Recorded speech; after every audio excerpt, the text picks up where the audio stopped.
She is now. So welcome everyone. I am Courtney Maley. I'm the program manager for Virginia Main Street. The other Virginia Main Street team members on the call with me today include Blair Bergler, who will be our primary presenter today for the Resurgence Grant, Virginia Business District Resurgence Grant program. I also see on the call Ellie Dudding McFadden, and I'm certain that the other Virginia Main Street team members are here. I just can't see them because it's been compressed. We also have Kyle Meyer, a long-term Virginia Main Street staff person. Zachary Whitlow joined the team 3 years ago, and Nicole Childress, who joined us in March last year. So welcome to everyone. I hope that at some point you get a chance to meet your designated representative from Virginia Main Street, and we do have a map later in the presentation so you can figure out which one of us you map to. So without further ado, next slide. For some of you, this might be your first time on Google Meet, though I imagine for most of you it is not. However, we will go over some of the features of this program just for your information. At the bottom of the screen, you see your controls. The turn microphone on or off is the little mic stand. If you would press that and make sure that it's red so that people can't hear every little thing that you're doing, that would be appreciated. And it will also help speed up the transmission of data if you turn your camera off during the presentation. The three little dots, one on top of another, that's the settings section, and you can create interesting little backgrounds like I have, or adjust your resolution, whichever device that you're using for your webcam. That's where you would adjust those things in settings. Do not touch the red button, the leave the meeting button. We want you to stay and listen to the full presentation. So please don't touch that one. And then in the bottom right-hand corner, there are some other features that help you interact with the meeting, a list of attendees, and the ability to see everyone, as well as the chat function, which is the box with the little lines. Go ahead and open that now, because you can drop your questions in the chat box at any point during the presentation, and one of us will be keeping an eye out for that to answer those while the presentation is ongoing. Yes, hello and welcome. So next slide. DHCD is committed to creating safe, affordable, and prosperous communities to live, work, and do business in Virginia. And the Virginia Main Street program in particular is focused on historic commercial districts, though the Resurgence Grant program doesn't necessarily serve only historic commercial districts. We're interested in all kinds of commercial districts that have been impacted by the pandemic. So without further ado, I will turn it over to Blair. Thanks, Courtney. As Courtney's teed up, today we're going to be talking about our Virginia Business District Resurgence Grants, or as we like to call them, just Resurgence Grants. These grants seek to advance and accelerate the post-pandemic recovery of Virginia's business and commercial districts. Specifically, these funds will support historically, economically disadvantaged communities and other business districts that were disproportionately impacted by the pandemic and subsequent recession. The objectives of Resurgence Grants are to provide grants to organizations that serve, as we've stated, historically, economically disadvantaged communities, such as small, women-owned, minority-owned, and immigrant-owned businesses within a targeted business district. Provide grants for consultant services, technical assistance, and training opportunities for entrepreneurs and small business owners. Provide grants for consultant services, technical assistance, and training opportunities for commercial and mixed-use building owners, including small-scale real estate developers. We're also looking to offer capacity building technical services to create and strengthen local networks and organizations supporting community and economic development in targeted business districts. Lastly, one of our objectives is to expand e-commerce opportunities for micro, small, and sole proprietorship businesses that are producing, creating, and making products in Virginia. So who is eligible to apply for these grants?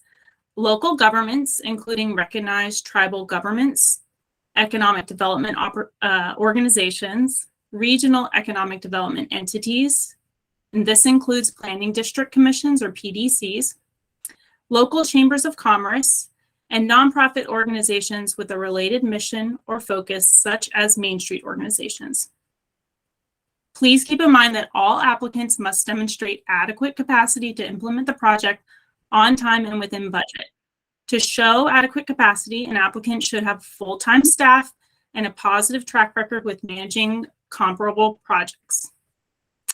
So the maximum award amount per organization or project for our Resurgence grants is $150,000. There are two grant options or project types. The first are organizational capacity building projects, and those are eligible for up to $50,000 of funding.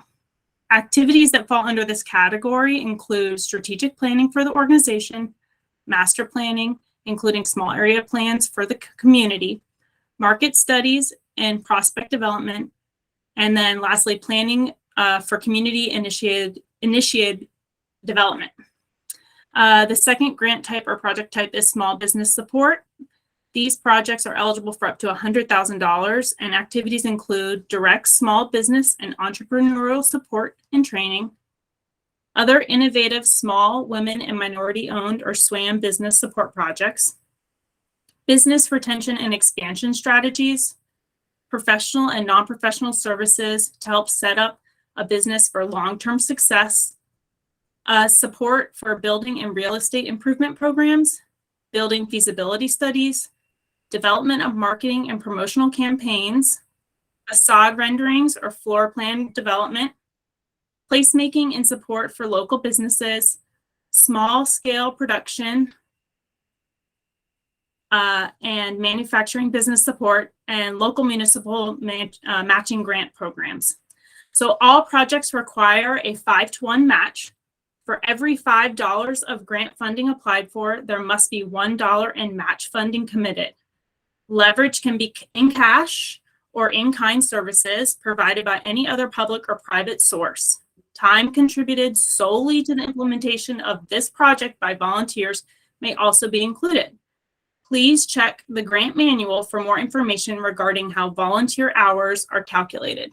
And our grant manual is linked later in the slide and also available on our website. So, what are the timelines for these grants? Applications will open on February 1st.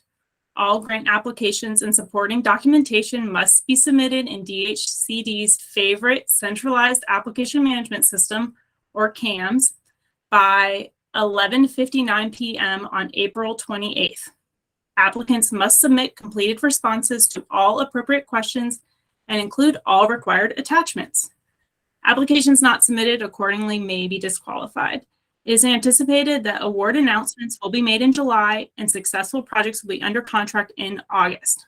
All projects must be underway no later than October 31st, and projects must be completed and dispersed and disbursements made no later than May 31st, 2024. Looks like we have a few questions. Let's see.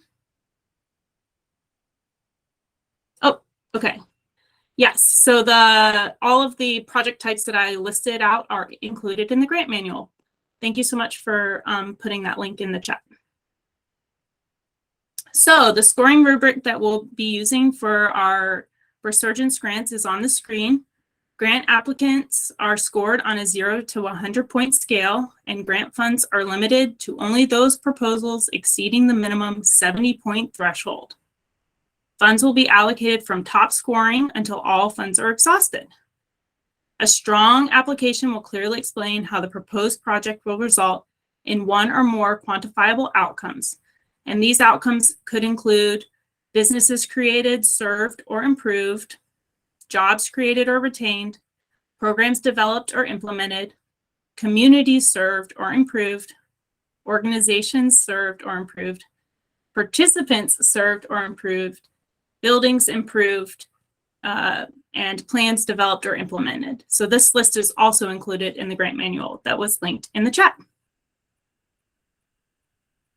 So All applications must include these supporting documents: a project team listing that includes staff, community partners, or volunteers that will work on the project.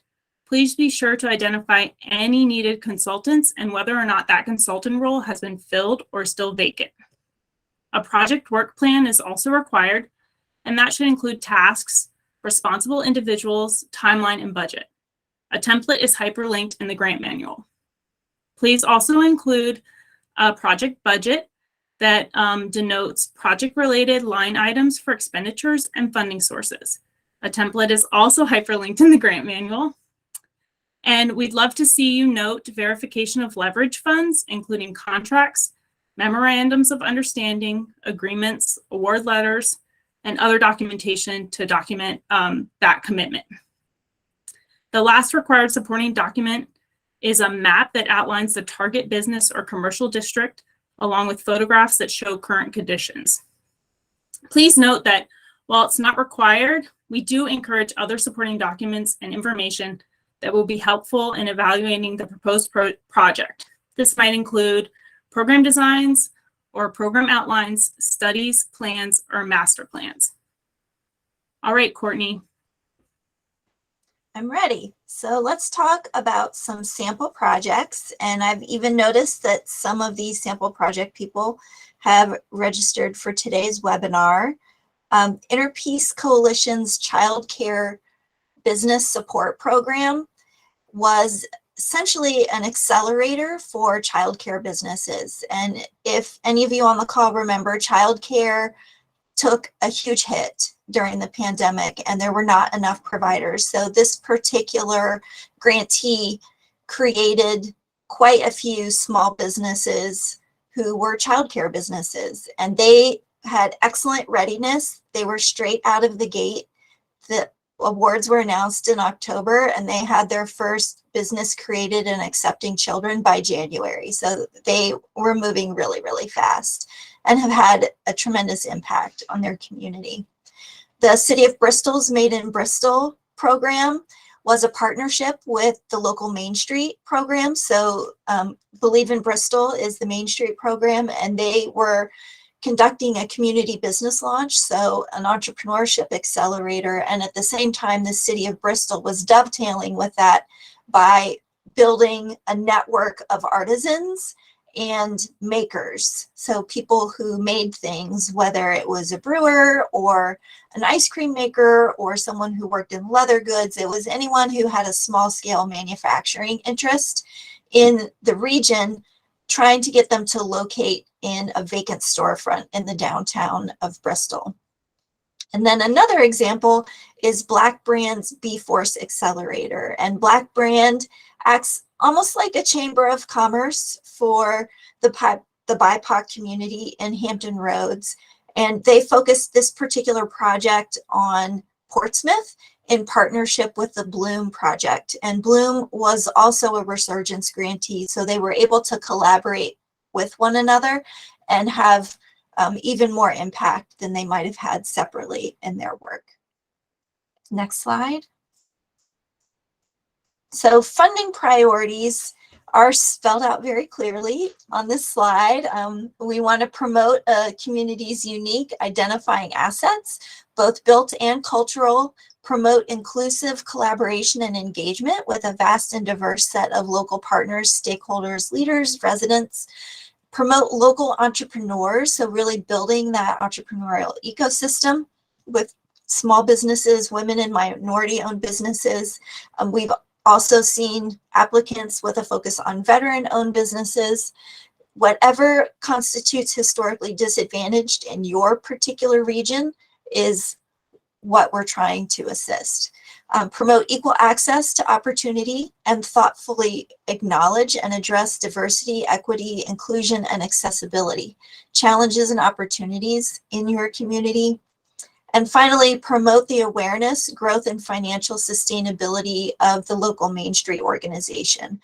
And if you don't know whether or not you have a local Main Street organization active in your community, we do have a map on our website that will show you which types. So there are 3 tiers of participation in Main Street. you'll find out if there's anyone representing your community, and if so, at what level of participation, which tier. And I toss it back to Blair.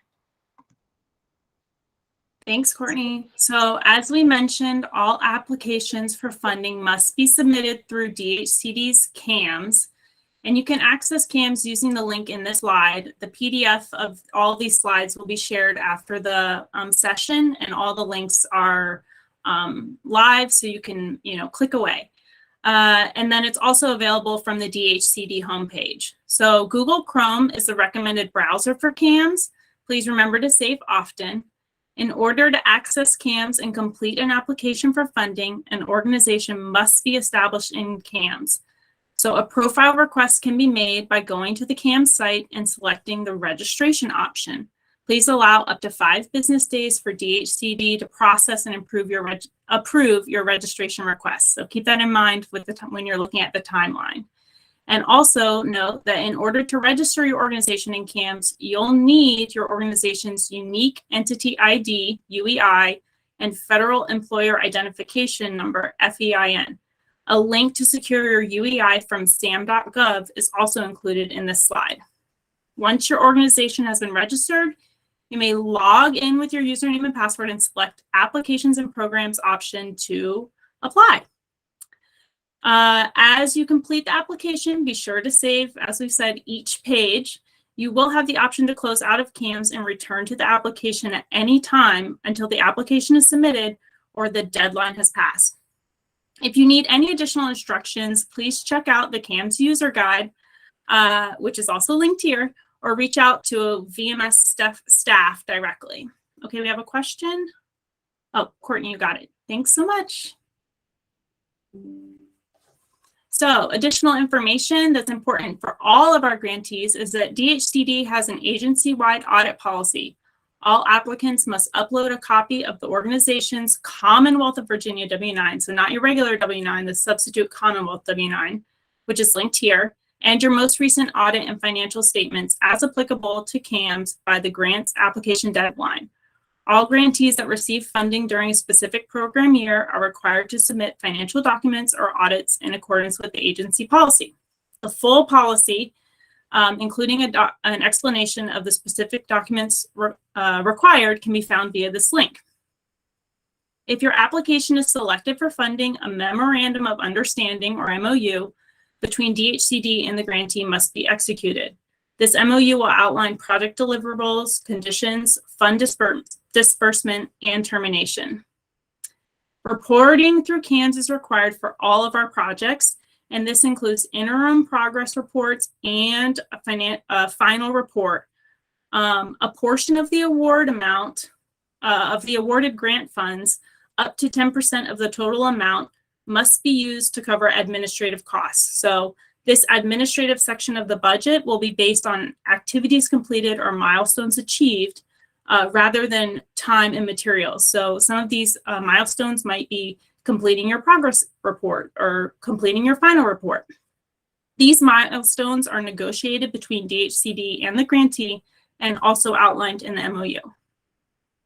Lastly, keep in mind that financial support documentation for all project-related expenses and leverage must be uploaded to CAMS prior to project closeout. For more information, as always, please see the grant manual, which is linked here and has been dropped in the chat. So, what questions do we have? I will read out one of the questions that's in the chat box for those who are joining us by phone. We had a question from Kelvin Whitehurst wanting to know what is the main difference between Resurgence and DIG, and is the only difference that Resurgence supports historically disadvantaged businesses. And I responded that Resurgence is available to a wider range of communities and at a higher level of funding than DIG.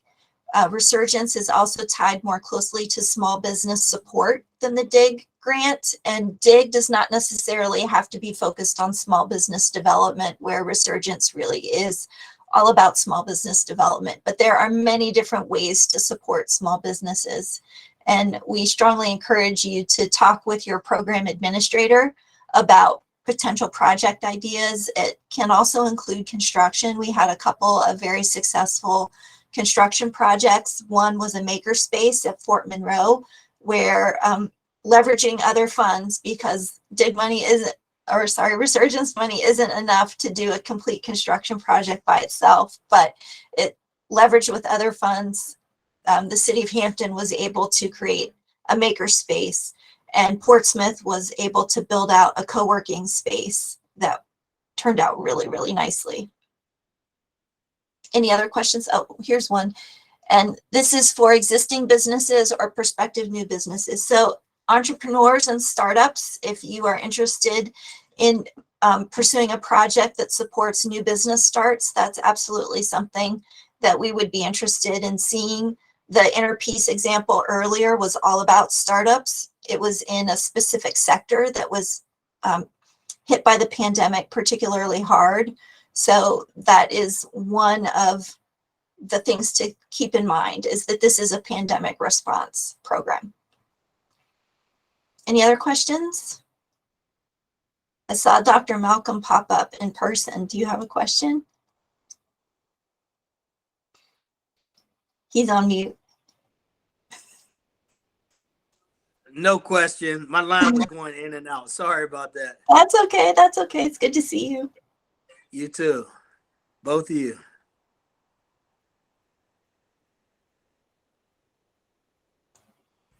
Well, if we don't have any additional questions at this time, I guess we'll call it a wrap, but you know where to find us. Our contact information is on the last slide, and there is a map on our website that shows where each person's territory is mapped out across the state. There are 5 team members plus the program manager, so 6 of us in total that can help you develop your project idea. We're very excited to see what people come up with. We see some repeat customers, as I mentioned earlier, so love to see some new folks and work with some of the older ones. The grant pool is $1.4 million. So we're looking at supporting potentially 10 or more projects, depending on what everyone asks for. So we look forward to working with you very much and hope that you have an excellent and very happy new year.